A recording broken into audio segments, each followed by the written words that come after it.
Olá, muito boa tarde, sejam todos bem-vindos a mais um estudo do Livro da Esperança, psicografia do Francisco Cândido Xavier pelo Espírito de Emmanuel. O capítulo em estudo de hoje é o capítulo 73, intitulado Seara Espírita. Porque cada árvore se conhece pelo seu próprio fruto, pois se não se colhem figos do espinheiro e nem uvas dos abrolhos. Jesus. Isso está lá em Lucas, capítulo 6, versículo 44. E ele vai relacionar com o Evangelho segundo o Espiritismo, que diz assim: é assim, meus irmãos, que deveis julgar, são as obras que deveis examinar.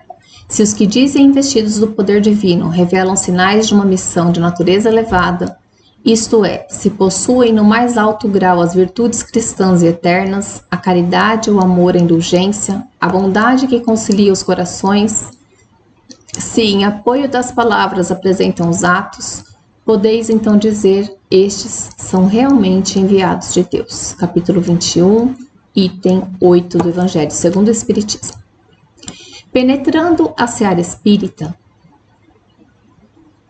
redentora, o cristianismo redivivo, que se lhe configura nas menores atividades, não te circunscrevas à expectação, ou seja, não fique somente assistindo, né? Em semelhante campo de fé, sem rituais e sem símbolos, sem convenções e sem exigências, descobrirás facilmente os recomendados do Senhor a surgirem naqueles companheiros cujas dificuldades ultrapassam as nossas. Pleiteias a mensagem dos entes queridos que te antecederam a viagem no túmulo. Entretanto, basta procures e divisarás amigos diversos que não somente perderam a presença de seres inesquecíveis, mas também as possibilidades primárias na intimidade doméstica. Solicitas proteção para os filhos educados nos primores de tua bênção, agora em obstáculos inquietantes no estudo ou na profissão. Contudo, distinguirás ao teu lado pais valorosos e incapazes de aliviar as necessidades singelas dos rebentos da própria carne sem a assistência do amparo público. Diligencias a cura da enfermidade ligeira que te apoquenta e contemplarás muito daqueles que trazem moléstias irreversíveis para os quais chega uma frase de esperança a fim de louvarem as dores da própria vida. Pedes mentalmente a rima a solução de negócios materiais que te propiciem finança mais dilatada.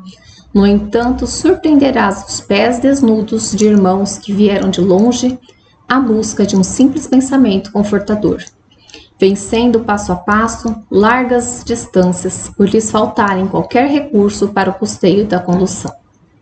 Rogas com ser em assunto determinado, não obstante o arsenal dos conhecimentos de que dispões. Todavia reconhecerás, frente a frente, amigos diversos que nunca tiveram em toda a existência física a bendita oportunidade de um livro às mãos. Vou fazer uma pequena pausa, né? Porque aqui Emmanuel, ele é denso, né? Emmanuel nos dá muitas margens para reflexões. Então, aqui ele está falando sobre a seara espírita, ou seja, o meio espírita, né?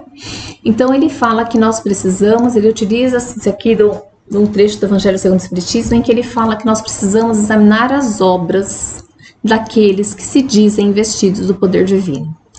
Porque as obras realizadas falam por si.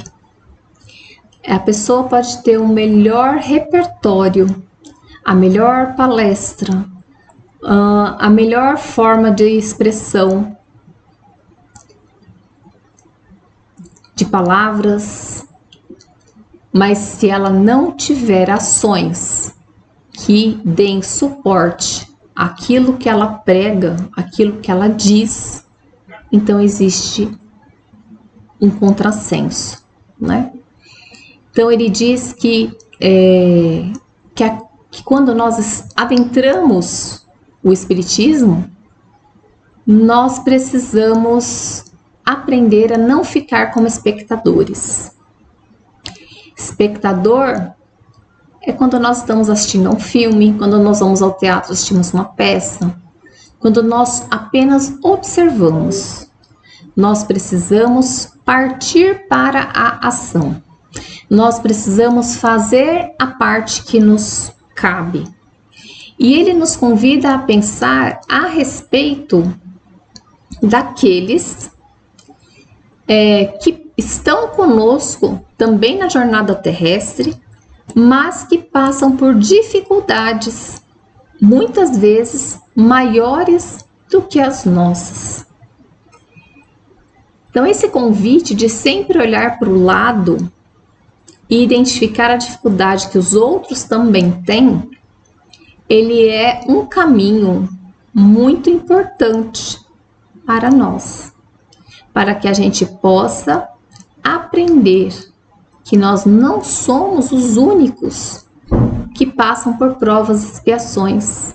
Nós não somos os únicos que têm dores e sofrimentos. Todos que estão na Terra, de alguma maneira, passam por dores e passam por sofrimentos. Então, é isso que nós precisamos pensar, né? E aí ele vai dizendo várias situações em que nós achamos que as nossas questões são importantes, mas ele vai trazendo situações que são piores do que essas que nós podemos estar enfrentando. Na verdade, nós precisamos fazer o quê? É aprender a não olhar somente para nós mesmos. É fazer este exercício de olhar para o semelhante. Falando nisso, eu lembrei de uma história que se conta do Chico e que tinha uma mãe que tinha ido, para a sessão de psicografia para receber uma mensagem do filho, e ela tinha chegado muito cedo, tinha pego a primeira ficha, tinha um número de fichas ali que era distribuído diariamente. Quando o Chico fazia a psicografia, ela era a primeira da fila. E quando começou o atendimento, ali perto do horário de iniciar o atendimento, chegou uma mãe desesperada. Desesperada porque tinha perdido o filho, estava chorando e não tinha mais ficha para essa mãe. Aí essa mulher que estava ali na porta, ela pega a ficha dela e passa para outra, fala: olha, você está precisando mais do que eu, pode ir, eu cedo meu lugar para você. E ela foi embora. Depois ela foi procurada por pessoas que a conheciam para levar uma carta do filho que tinha escrito para ela. E o filho diz que naquele dia ele não poderia se comunicar, mas devido à atitude altruísta dela com aquela outra mãe que estava desesperada, ele recebeu permissão para trazer aquela mensagem ali para ela. Então veja que uma mãe que também tinha perdido seu filho, ela consegue identificar o sofrimento terrível que a outra estava. E ela tem esse ato altruísta de deixar o espaço para a outra. E veja que Deus reconhece isso. Então, é isso que Emmanuel está nos dizendo. Então, dentro das nossas possibilidades, dentro daquilo que nós conseguimos, todos nós temos a possibilidade de ajudar aqueles que estão em situação pior do que a nossa. E se nós estivermos em uma situação pior, a gente pode confiar, porque Deus vai colocar pessoas que também vão nos estender a mão. E Emmanuel vai concluindo: se o plano superior já te permite pisar na seara espírita, não te limites à prece. Todos os tipos de rogativa que se voltem para o bem infinito são respeitáveis. No entanto, pensa em nosso Divino Mestre, que orou auxiliando e realizas algo de bom em favor dos irmãos em humanidade, que ele mesmo nos apresenta. Espiritismo é cristianismo, e cristianismo quer dizer Cristo em nós, para estender o reino de Deus e servir em teu nome. Então, lembremos de que todos nós que estamos dentro da seara espírita, nós somos cristãos. E como cristãos, nós temos o dever de servir ao nome de Jesus. Então, serviremos a Jesus praticando a lei de amor e caridade que ele nos ensinou. Excelente semana a todos e até a próxima.